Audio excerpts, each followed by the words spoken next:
어느 중학교 수업 시간에 선생님이 물었습니다.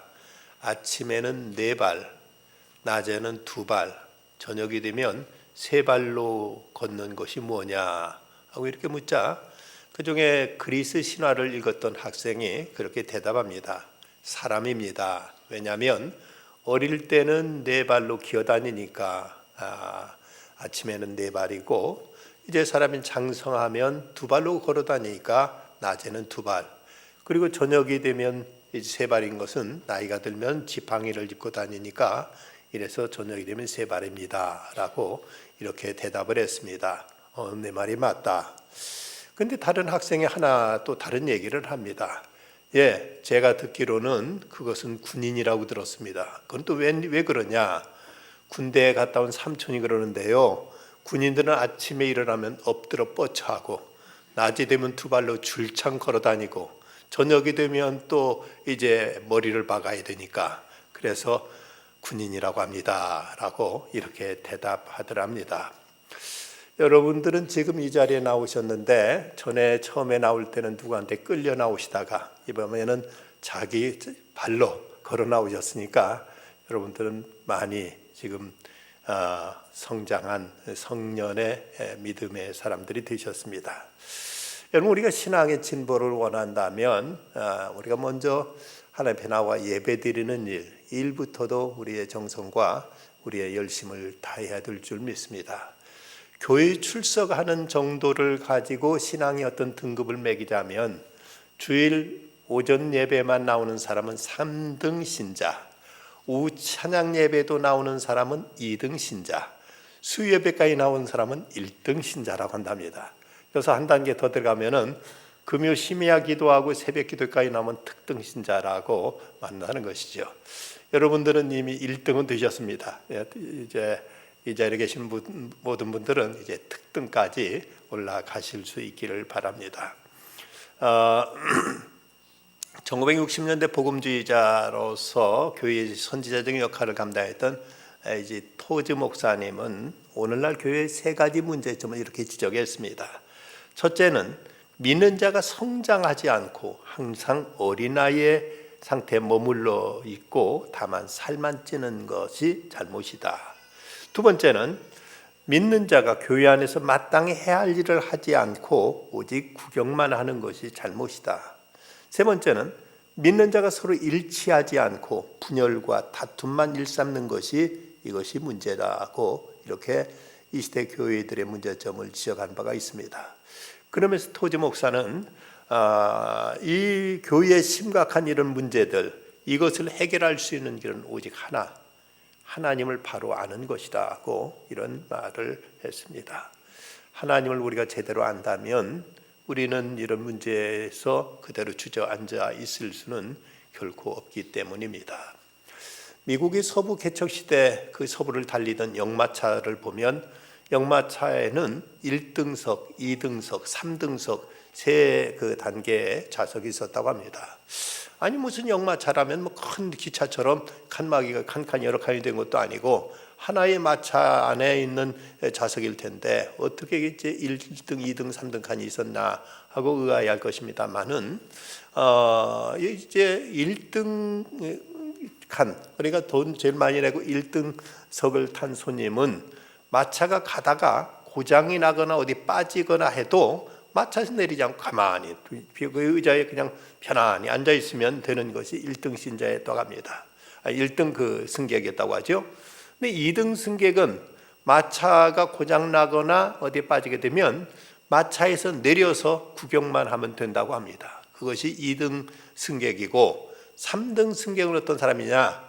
마차가 고장 나거나 어디 빠지게 되면 내려서 그 마차를 모는 사람과 같이 마차를 고치거나 마차를 수렁에서 빼내는 일을 같이 해야 이런 사람은 3등 승객이라고 한다고 하지요. 그런데 교회에서는 어떤 사람이 1등, 2등, 3등일까?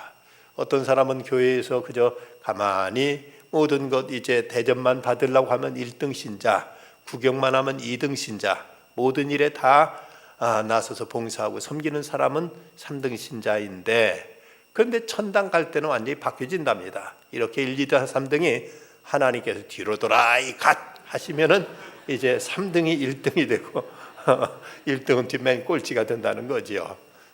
우리가 과연 하나님 앞에 어떤 모습으로 신앙생활을 하고 어떻게 인정받고 평가받을까를 우리는 깊이 고민해야 될 것입니다. 성장이란 모든 살아있는 것의 가장 대표적인 특징이라고 말할 수 있습니다. 살아있는 존재는 자라기 마련입니다. 성장이 멈췄다면 이제는 병들었거나 이제 죽음으로 빠져들어가고 있다는 것이죠. 물론 성장이라는 것이 단지 어떤 외적인 성장만이 아니라 이제 모든 내면에 있어서도 우리는 성장과 성숙이 늘 지속돼야만 될 것입니다. 오늘 말씀에 보면 사도 바울이 골로새 교회를 향한 간절한 그 바울의 기도가 나타나 있습니다. 바울이 바라는 것은 이 골로새 교회, 이 교회가 건강하게 아름답게 성장하기를 바라는 마음에서 이 교회를 향해서 간절히 기도하고 있는데, 그럼 어떤 모습의 성장인가 하면 먼저는 하나님의 뜻을 아는 지적인 성장의 모습을 말씀하고 있습니다. 9절 말씀 보면 이로써 우리도 듣던 날부터 너희를 위하여 기도하기를 그치지 아니하고 구하노니 너희로 하여금 모든 신령한 지혜와 총명에 하나님 뜻을 아는 것으로 채우게 하시고, 모든 신령한 지혜와 총명에 하나님의 뜻을 아는 것으로 채우게 해달라고 이 골로새 교회를 위해서 기도하고 있습니다. 하나님 뜻을 아는 것이 그토록 우리 신앙 성장에 대단히 중요하다는 것이죠. 믿음이라는 것은 내 기분대로 내 생각대로 믿는 것이 믿음이 아닙니다. 하나님 뜻을 헤아리고 그 뜻 가운데 행하는 것이, 이것이 바로 믿음이지, 그냥 내 기분대로 그저 내 마음대로 내 생각대로 열심만 낸다고 해서 이것이 믿음 좋은 것이라고 말할 수는 없습니다. 예전에 요즘은 뭐 핍박이라는 말조차도 별로 우리가 살아가고 있는 이제 현대사회에서는 크게 우리 주변에서는 찾아보기 어렵습니다만은, 전에 60년대, 50년대, 60년대까지만 해도 70년대 초반까지만 해도 교회 다닌다는 것 때문에 가족으로부터, 부모로부터, 남편으로부터 많은 핍박이 있었죠. 그때 이제 부흥 강사 목사님이 그런 얘기를 하시는 소리를 들었습니다. 이런 이제 그런 뭐 핍박에 대한 얘기를 하신 다음에 내 마음대로 좀 예수 믿고 싶은 사람 손 들어보라고. 그런데 많은 사람들이 손을 들었습니다. 그러자 그 다음에 물었던 그 질문은 이제는 예수님 뜻대로 믿고 싶은 사람이 있으면 손 들어보라고 하니까 먼저 이제 손 들었던 사람이 그만 이제 멋쓰게지고 말았습니다. 신앙생활은 내 마음대로 믿는 것이 아닙니다. 하나님의 뜻을 헤아려서 그 뜻을 따라서 그 뜻을 이루며 살아가는 것, 이것이 바로 믿음인 것이죠. 그런데 신앙의 성장을 위해서는 우리에게 이제 적절한 영양 섭취가 이건 필수적입니다. 먹지 않으면 자라지 않죠. 아이들이 무럭무럭 자라는 아이들은 보면 저는 먹성이 좋습니다. 어쨌든 잘 먹어야 이제 성장하는 것처럼 우리들의 믿음도 부단히 우리는 지적인 이런 섭취, 영적인 이런 그 양식을 먹어야 됩니다. 그래서 사도 베드로는 갓난 아이들 같이 순전하고 신령한 젖을 사모하라. 이는 그로 말미암아 너희를 구원에 이르도록 자라게 하려 함이라고 베드로전서 2장 2절에서 이렇게 말씀하고 있습니다. 바울은 앞에 있는 7절 말씀에서 이와 같이 우리와 함께 종된 사랑하는 에바브라에게 너희가 배웠나니, 이 골로새 교회는 에바브라를 통해서, 에바브로디도를 통해서 하나님을 아는 그 진리를 배웠다는 것입니다. 그런데 이제 그들보다 온전하게 영적인 성숙이 이루어지기를 바라면서 너희로 하여금 모든 신령한 지혜와 총명에 하나님 뜻을 아는 것으로 채우게 하시고 라고 여기서 지혜와 총명을 언급하고 있는데, 여기서 먼저 신령한 지혜라고 하면 이건 어떤 특별한 비밀스러운 어떤 지식을 말하는 것이 아니라 여기서 강조하고 있는 것은 실천적인 지혜를 의미한다고 이렇게 해석하고 있습니다. 당시 골로새 교회는 바울이 편지를 쓰게 된 이유 중에는 골로새 교회의 이단 사상, 특별히 영지주의가 파고들어서 저들의 신앙을 흔들고 저들을 병들게 하려는 이런 이제 기도가 있는 것을 알고 이런 잘못된 지식으로부터 저들을 보호하기 위해서 이래서 이제 골로새서를 기록하게 된 것이죠. 근데 영지주의자들이 말하는 영적인 지식은 비밀스러운 지식, 신비한 지식이었지만, 그러나 바울이 여기서 강조하고 있는 지식은 아주 실천적이고 구체적인 지식, 우리의 삶에, 우리 믿음에 도움이 되는 이런 지혜를 여기서 가르치고 있습니다. 기독교의 지혜는 결코 추상적인 것이 아니라 우리의 현실과 우리 삶 속에서 그대로 적용하고 그대로 실천해야 될 이런 지식을 말씀하고 있습니다. 이단들 보면 아주 뭔가 희한한 얘기, 뭔가 자극적인 얘기, 이런 걸 통해 사람들을 현혹하고 미혹하는 이런 모습들을 많이 보게 됩니다. 통일교의 원리강론 같은 데서 사람들을 미혹할 때 하는 얘기들 가운데 보면 아담과 하와가 범한 것, 그 뱀으로부터 유혹받았다는 것이 뭔지 아냐? 그건 뱀과 어떤 성적인 관계를 가진 것이다. 그러면서 하는 말이 그 이유를 알 수 있는 것은 아담과 하와가 선악과를 따먹은 다음에 이제 저들이 하체를 가린 것만 봐도 알 수 있지 않느냐 하고 희한하게 이렇게 갖다 붙이면 사람들이 혹해서 그런가 하고 이제 빠져들게 만드는 이런 그들 나름의 어떤 특별한 어떤 이제 그 용어라든지 여기도 어떤 자극적인 그리고 사람들에게 호기심을 끌게 하는 이런 그들의 수법이 있습니다. 이런 그 영지주의도 희한한 논리를 가지고 하나님이 어떻게 영으로 이 땅에 하나님이 어떻게 육신을 가지고 오느냐 그것은 아니다. 영으로 왔을 뿐이라면서 예수님의 성육신을 부정하는 이런 논리를 가지고 사람들을 미혹하곤 했던 것입니다. 여기서 이제 말하는 지혜라는 것은 하나님이 주신 실제적인 지식을 활용할 수 있는 이런 능력이라고 이렇게 정의할 수가 있습니다. 여기서 지혜와 함께 강조된 단어는 총명인데 이것은 지식을 분별할 줄 아는 능력이라고 이렇게 말할 수가 있겠습니다. 바울은 지금 참된 지식이냐 아니냐를 분별해서 그것이 실제적인 신앙생활, 우리들 구체적인 삶 속에서 어떻게 이것을 이제 적용하며 구체적으로 살아갈 것인가. 무엇보다 지혜를 구해서 전무후무한 지혜를 얻었던 솔로몬 같은 경우를 보면 그가 하나님께 받았던 그 지혜를 가지고 그는 이것을 어떤 추상적인 어떤 이론이나 얘기하거나 많은 어떤 이제 자료를 분석하는 것으로 그가 얘기하기보다는 실제적 구체적인 지혜를 통해서 그가 참된 하나님의 뜻을 이 땅에 펼치는데 그 지혜가 쓰여졌던 걸 보게 됩니다.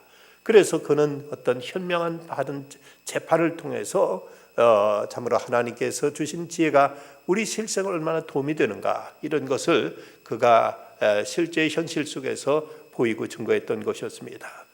하나님의 뜻을 아는 것을 잘해야 된다.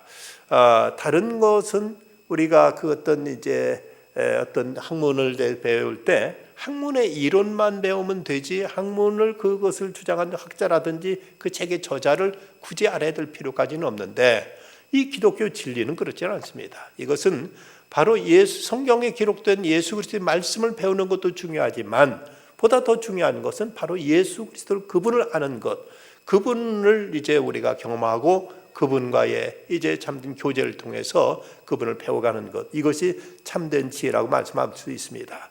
그래서 하나님의 뜻을 아는 것으로 채우게 하시고 라고 해서 아는 것이라는 표현이 나오는데 성경에서 안다는 말은 이건 특별한 의미를 가지고 있습니다. 우리는 그냥 머리로 이해하는 것을 안다고 생각하지만 성경에서 말하는 안다는 말의 그 기노스코라는 단어는 체험적인 지식을 의미하고 있습니다.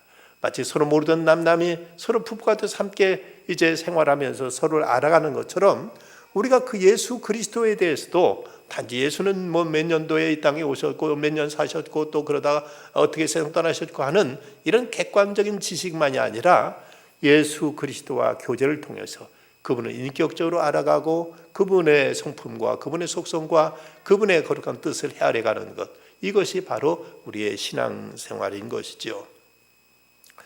마시멜로 이야기에 보면 마하트마 간디의 집안 얘기가 소개되고 있습니다. 간디의 그 손자 가운데 아룬이라는 손자가 있었는데 어느 날 그 아버지가 자동차가 이제 문제가 있다고 이것을 카센터에 가서 이걸 이제 수리해 가져와라 하고 이제 일러서 오후 5시까지 이 차를 고쳐 가지고 아버지 사무실로 이 차를 가져가기로 약속을 했습니다. 근데 5시가 돼도 오지 않는 겁니다. 그러다 6시 15분이가 되어서 1시간이 훌쩍 지나서 차를 몰고 옵니다. 왜 이렇게 늦었냐 했더니 이 녀석이 실은 시간이 남겠다 싶으니까 그가 그 일본 동시 상영 영화 2개에서 하는 영화를 극장에 가서 보고는 그리고 시간이 늦어서 6시 15분에 1시간 이상 늦어져 가지고 아버지한테 한다는 말이 차가 늦게 고쳐져서 늦었습니다 하고 둘러댔습니다. 근데 그 집안은 간디의 집안은 정직이 그 가정의 가장 중요한 그 가훈으로서 가장 소중하게 지키는 덕목이었습니다. 근데 아버지는 이미 그 카센터에 연락해가지고 차가 이미 수리됐다는 걸 알고 있었습니다. 근데 아들이 이렇게 둘러대자 그럼 너는 차를 몰고 집으로 가라. 나는 집에까지 걸어가야 되겠다. 근데 집에까지 거리가 무려 15km입니다. 거의 40리가량 되는 거리를 아버지가 걸어가겠다고 하니까 아들이 깜짝 놀라가지고 아버지 왜 그러세요? 하고 이렇게 묻습니다. 이때 아버지가 아들 이 아룬한테 한 말이 내가 얼마나 내 자녀들을 잘못 가르쳤는지 반성할 필요를 느꼈기 때문이다. 아들아 나를 용서해다오. 나는 걸어가며 정직의 교훈을 묵상해야 되겠다. 이렇게 말하니까 아들이 그 자리에 엎드려서 아버지 잘못했습니다. 제가 잘못했습니다 하고 용서를 빌고 아버지한테 다시는 하지 않겠습니다 하고 이렇게 신신맹세를 하고 그 뒤로는 한 번도 이 아들이 아버지를 속이거나 거짓말한 적이 없었다는 것입니다. 우리가 어떤 성경의 진리를 안다는 것, 머리로 이해하는 것만이 아니라 중요한 것은 이 말씀이 구체적인 우리 삶 속에서 어떻게 적용되고 우리 인격과 우리의 삶을 어떻게 변화시키느냐 하는 것, 이것이 중요한데 사도 바울은 지금 바로 이 골로새 교회를 향한 편지를 통해서 저들이 하나님의 뜻을 아는 이런 그 지혜와 총명을 통해서 죄의 뜻을 분별하고 그 뜻 가운데 이제 하나님 뜻에 합한 이런 사람이 되어가기를 위해서 기도하고 있습니다. 두 번째는 행함을 통해서 성장할 것을 이제 말씀합니다. 10절 말씀 주께 합당하게 행하여 범사에 기쁘시게 하고 모든 선한 일의 열매를 맺게 하시며 하나님을 아는 것에 자라게 하시고, 여기서 말씀하는 어떤 지식이라는 건 단순한 어떤 지식을 위한 지식이 아니라 언제나 실제적이고 실천적인 이런 지식을 이제 말하고 있습니다. 바울은 바로 그 당시에 이 골로새 교회가 영지주의라는 이단으로 인해서 이제 어지럽혀지고 그들이 흔들리고 있었기 때문에 저들에게 이제 어떻게 저들이 바른 지식을 통해서 구체적인 생활 속에 아름다운 열매, 실천적인 열매를 맺을 것인가를 바울은 생각하고 있었습니다. 그래서 저들에게 이제 모든 선한 일의 열매를 맺게 하시며, 선한 일의 열매를 맺게 하신다. 우리가 어떤 일을 하는 것도 중요하지만 그 일을 할 때는 왜 이 일을 해야 되는가 하는 일의 결과를 우리가 미리 가릴 필요가 있습니다. 농부가 농사를 지을 때 그냥 무조건 땅을 파고 씨 뿌리고 그냥 덮어놓고 그것을 하기 위해서 그렇게 하는 것이 아니라 장차 거기서 아름다운 결실을 기대하고 농부는 봄부터 씨앗 뿌려서 이제 곡식을 가꾸는 것이죠. 이렇듯이 우리들이 어떤 행위를 할 때 이것이 과연 무엇을 위한 것인가? 이것은 곧 하나님 앞에서 아름다운 열매를 맺기 위해서 우리는 이제 그 일을 위해서 이제 합당하게 주님 앞에 합당하게 행하여 범사에 그분을 기쁘시게 하고 선한 일에 열매를 맺게 하려 함이라고 이렇게 말씀하고 있습니다. 우리가 열매를 맺기 위해서는 실천이 있어야 되죠. 어떤 액션이 있어야 되죠. 단순히 아는 지식만 가지고는 아무것도 열매가 맺혀지지 않습니다. 여러분 운전을 배울 때 운전 학원에서 책을 갖다가 공부하면은 그냥 책만 봐도 우리 운전 그 필기 시험은 웬만큼 점수는 맞을 수 있습니다. 그런데 아무리 그 필기 시험에서 100점 맞아도 그 필기 시험 100점 맞은 거 가지고 운전할 수 있는 건 아닙니다. 그건 물론 알아야 되죠. 운전 차량 구조라든지 교통법규라든지 차량 운전법에 대해서 우리가 이론적으로 알아야 되지만 실제 구체적으로 우리가 운전할 수 있게 되는 것은 차를 몰고 나가서 이제 코스도 돌아보고 파킹 주차도 해보고 또 이제 어떤 신호에 따라 멈추기도 하고 출발도 하고 이런 일을 구체적으로 해봐야 운전을 우리가 할 수 있는 것처럼 우리 신앙생활도 하나님 말씀을 들었을 때 그 말씀을 하나하나 지키고 준행하고 실천할 때, 그럴 때 우리들의 믿음이 이제 그 열매를 맺는 이런 믿음으로 옮겨질 수 있다는 것입니다. 우리가 듣기는 많이 듣고 알기는 많이 알았는데 그런데 이것이 우리 생활 속에서 실천이 되어지지 않는다면 이건 열매 없는 무화과 나무나 마찬가지의 모습으로 그대로 전락하고 말 것입니다. 브라질 오지에서 의료 활동을 펼쳤던 멜레누 선교사 부부는 평생 그 이름이 5번이 바뀌었다고 합니다. 이분이 그 풀리오 인디언 마을에 처음 도착했을 때 인디언들은 그를 향해서 그냥 백인이라고 불렀는데, 이 백인이라는 말 속에는 아주 그들을 괴롭히고 그들을 학살하고 그들을 이제 어렵게 했던 이 백인들의 어떤 증오와 거기에 대한 어떤 미운 마음이 담겨 있는 이런 표현으로서 백인이라고 이렇게 불려 있었습니다. 그런데 이 선교사 부부가 그들의 모든 비난을 묵묵히 감수하면서 그러면서 병들어 죽어가는 인디언들의 질병을 치료해 주는 모습을 보자 그 다음엔 이름이 바뀌어서 존경하는 백인이라고 이렇게 이름이 바뀌어지게 되었다고 합니다. 이 멜란드 선교사 부부는 인디언과 똑같은 옷을 입고 같은 음식을 먹고 10년 동안 인디언들의 그 말을 배워가지고 유창히 그들과 대화를 나누게 되자 그 다음부터는 백인 인디안이라고 이렇게 그 이름이 또 바꿔지게 되었다고 합니다. 한편은 선교사 부부가 무릎을 꿇고 앉아서 부상당한 인디안 소녀의 발을 씻어주는 그 모습을 보던 인디안 추장이 이 선교사 부부에게 당신들은 하늘에 보내준 천사입니다 하고 저들은 하늘의 천사라고, 하늘이 보내준 천사라고 이렇게 이름이 또 바뀌어지게 됐다는 것이죠. 그 후로는 이 사람들이 브라질의 성자라는 이름을 갖게 되었습니다. 이렇게 처음에는 어떤 증오의 대상이었던 백인이라고 불렸던 이들이 그곳에서 그리스도의 사랑을 실천하고 그들을 섬기면서 그들과 함께하는 삶을 살았을 때 끝내는 그들이 브라질의 성자라는 이름으로 바뀌어지기까지 이렇게 놀라운 변화가 있었던 것처럼 우리 그리스도인들에게도 하나님 말씀을 들은 대로 우리 말씀이 우리 삶 속에 그대로 진행되고 실천되어질 때 우리는 이것이 진정한 성장과 성숙의 모습으로 이어질 수 있음을 오늘 말씀은 우리에게 가르쳐주고 있습니다. 다음 세 번째 어떤 성숙의 모습은 인내와 감사할 줄 아는 신앙 인격의 성숙의 모습이 이제 소개되고 있습니다. 11절 말씀, 그 영광의 힘을 쫓아 모든 능력으로 능하게 하시며 기쁨을 모든 견딤과 오래 참음에 이르게 하시고, 여기서 이제 신앙의 성숙에 나가는 모습 가운데 먼저는 인내를 여기서 언급하고 있습니다. 농부가 농사를 짓는데도 인내가 필요하죠.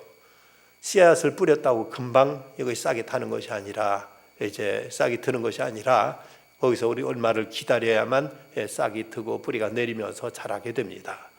씨앗을 들면서 막 이제 뿌리가 내리려고 하는데 이 싹도 안 난다고 그냥 쑥 뽑아버리면 이건 아무런 결실도 거둘 수 없는 거죠. 싹이 난 다음에 이것도 잘 자라도록 계속 물도 주고 또 이제 잘 가꿔줘야 되고 잡초도 뽑아줘야 되죠. 그래서 그것이 결실할 때까지 오랜 세월을 인내하고 참고 기다리듯이 우리의 생활 속에도, 우리 신앙생활 속에도 이런 인내가 필요하다는 것을 말씀하고 있습니다. 그런데 오늘 말씀해 보면 인내란 말이 두 가지 뜻으로 이제 표현되고 있는 걸 볼 수 있는데 보면 모든 견딤과 오래 참음, 영광의 힘을 쫓아 모든 능력을 능하게 하시며 기쁨으로 모든 견딤과 오래 참음에 이르게 하시고라고 이렇게 말씀하고 있는데, 모든 견딤과 오래 참음이란 말은 두 말 다 똑같은 말로 우리가 이제 이해하게 되는데, 그러나 적용 단계에서는 다른 의미로 이 말이 쓰여지고 있습니다. 먼저 견딘다는 말은 어려운 환경에 대해서 인내하는 것을 의미한다면, 그 다음에 참는다는 것은 대인관계에서 이제 견뎌내는 것을 의미하는 말입니다. 우리가 어떤 어려운 환경, 가난이라든지 박해라든지 이런 어려운 환경 속에서 우리는 참고 견뎌야 되죠. 뿐만 아니라 사람과의 관계 속에서 때는 불편하고 서로 이제 상처를 주는 사람이 있고 내게 험담을 하는 사람이 있고 나를 모함하는 사람이 있고 이런 사람이 있는 이런 상황 속에서도 견뎌내는 것을 오늘 이 말씀은 이제 오래 참음이라고 이렇게 표현하고 있습니다. 그런데 여기서 이제 생각할 것은 모든 견딤과 오래 참음을 어떻게 할 수 있는가? 견디고 참을 수 있는 상황에 있을 때 이를 악물고 억지로 참는 것이 아니라 그 다음에 나와 있는 단어를 보면 기쁨으로 모든 견딤과 오래 참음에 이르게 하시고라고 이렇게 기쁨을 하는 이런 단서가 앞에 달려 있는 것을 보게 됩니다. 어떻게 기뻐할 수 있는가? 분명 지금 여기서 오래 참과 그리고 모든 견딤이라는 말은 어려운 상황을 전제하고 있는데, 이런 고통과 어려움 속에서 어떻게 기쁨으로 이런 일을 견뎌낼 수 있는가를 우리가 생각하게 되면 그건 참 쉽게 납득이 가지 않고 쉽게 이해가 가지 않습니다. 그런데 여기서 좀 이제 우리가 생각할 것은 이 문제에 있어서 어떤 그 결과, 이 우리가 이 모든 견딤과 오래 참음, 이것이 우리에게 가져다 주게 되는 그 결과를 내다보게 될 때 우리는 기쁨으로 견딜 수 있고 오래 참을 수 있다는 것입니다. 농부가 농사를 지을 때 분명 그 과정은 결코 가볍거나 쉽거나 즐거운 것만은 아닙니다. 밭을 가는 과정도 그러고, 씨를 뿌려서 파종한 다음에 또 이제 흙을 덮어주고, 그리고 모든 잡초를 뽑아주고, 모든 해충을 제거하고 하는 그 과정이 결코 그 간단하거나 쉬운 일은 아닙니다. 하지만 농부가 그 모든 과정을 견뎌낼 수 있는 것은 이렇게 많은 수고를 한 다음에 그 다음에 거기서 풍성한 결실을 거두게 될 것을 기대하고 이걸 믿기 때문에, 그래서 농부는 그 모든 어려운 조건들을 잘 감내하면서 그 과정을 견뎌내고 끝까지 인내할 수가 있게 되는 것이죠. 마찬가지로 우리가 어떤 우리 주변 환경이 어려운 경우, 아니면 주변 사람과의 인간관계가 힘든 경우, 이럴 때도 기쁨으로 참고 견딜 수 있는 것은 그 과정을 뛰어넘어서 이제 어떤 결과가 우리에게 찾아올까를 우리가 이것을 믿고 이것을 신뢰하게 될 때 우리는 모든 어려움과 악조건 속에서도 견뎌낼 수 있고 참을 수 있는 이런 힘이 생긴다는 것입니다. 예수님의 십자가는 결코 즐거운 일은 아니었습니다. 예수께 십자가를 진다는 것은 대단한 고통이었고 말할 수 없는 아픔이었습니다. 그래서 예수님도 오죽하셨으면 아버지 할만하시거든 이 잔인에게 지나가게 해주십시오라고 이렇게 기도하셨고, 엘리 엘리 라마 사박다니, 나의 하나님 어째 날 버리십니까 하고 이런 절규까지도 하셨습니다. 그럼에도 불구하고 예수님께서 이 십자가를 참고 끝까지 이제 지실 수 있었던 것에 대해서 히브리서 12장 2절에 이렇게 말씀합니다. 저는 그 앞에 있는 즐거움을 위하여 십자가를 참으사. 저 앞에 있는 즐거움을 위하여 십자가를 참으사. 예수님 지금 당장 십자가 진다는 것이 얼마나 고통스러운 것을 친히 아셨고 이걸 몸소 겪으시면서도 그걸 참아내실 수 있었던 것은 저 앞에 있는 즐거움을 위하여 십자가를 참으셨다고 말씀하십니다. 십자가 저 너머에는 부활을 받아보셨고, 십자가를 통해서 얼마나 많은 사람이 구원받게 될 것을 예수님이 내다보셨을 때, 그 예수님은 그 십자가 그 고통스러운 그 형국의 길까지도 예수님은 참고 견뎌내실 수가 있었던 것입니다.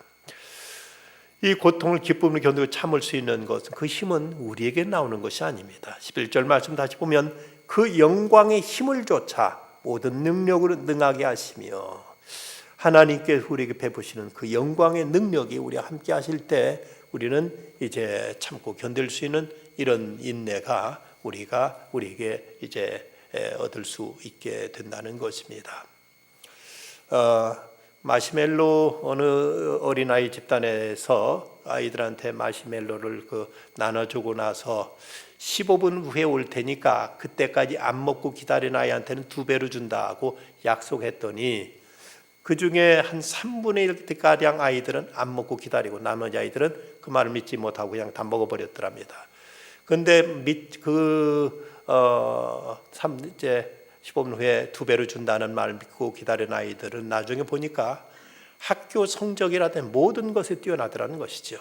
약속을 믿고 기다릴 줄 아는 아이들이 나중에 대학 입학시험 SAT 시험에서도 성적이 아주 다른 학생, 그냥 먹어버린 학생들보다 훨씬 뛰어나더라는 것이죠. 우리가 인내할 수 있는 것은 하나님의 약속을 믿고 하나님께서 이걸 통해 우리를 얼마나 영광스럽게, 얼마나 아름답게, 얼마나 복되게 하실 것을 믿고 기대할 때 우리는 오늘의 고난도, 오늘의 역경도 참고 기다릴 수 있게 되는 것입니다. 부모를 여의고 의지할 곳이 없어서 큰아버지 댁에서 얹혀 사는 16살 된 소녀가 있었습니다. 부모를 잃었다는 그 슬픔 때문에 그 사춘기 나이에 그는 아주 반항적인 성격으로 자라게 됩니다. 그래서다 보니까 늘 저녁마다 집에 늦게 들어오다 보니까 항상 큰어머니로부터 잔소리를 들어야 됐습니다. 근데 그 잔소리를 들을 때마다 이 아이는 그 소리가 듣기 싫어서 어김없이 항상 반항을 했습니다. 늘 이제 그 큰어머니와 사이가 좋지 않았습니다. 내 운명은 내가 결정하겠다고 대들었습니다. 항상 이제 저녁마다 이렇게 한 차례씩 싸움이 벌어지곤 했는데 난리가 나고 그러는데 어느 날 교회에서 부흥회를 하는데 이 아이가 부흥회에서 큰 은혜를 받게 됩니다. 그리고 나서 그는 이제 스스로 결심하기를 이제는 밤늦게 돌아오지 않겠다. 밤늦게 돌아오다 보니까 많은 시험에 빠지게 된다. 앞으로 일찍 귀가하고 일찍이 깨끗하게 살아가겠다. 큰어머니가 잔소리하셔도 이제 말대꾸 절대 하지 않겠다고 이렇게 결심을 했습니다.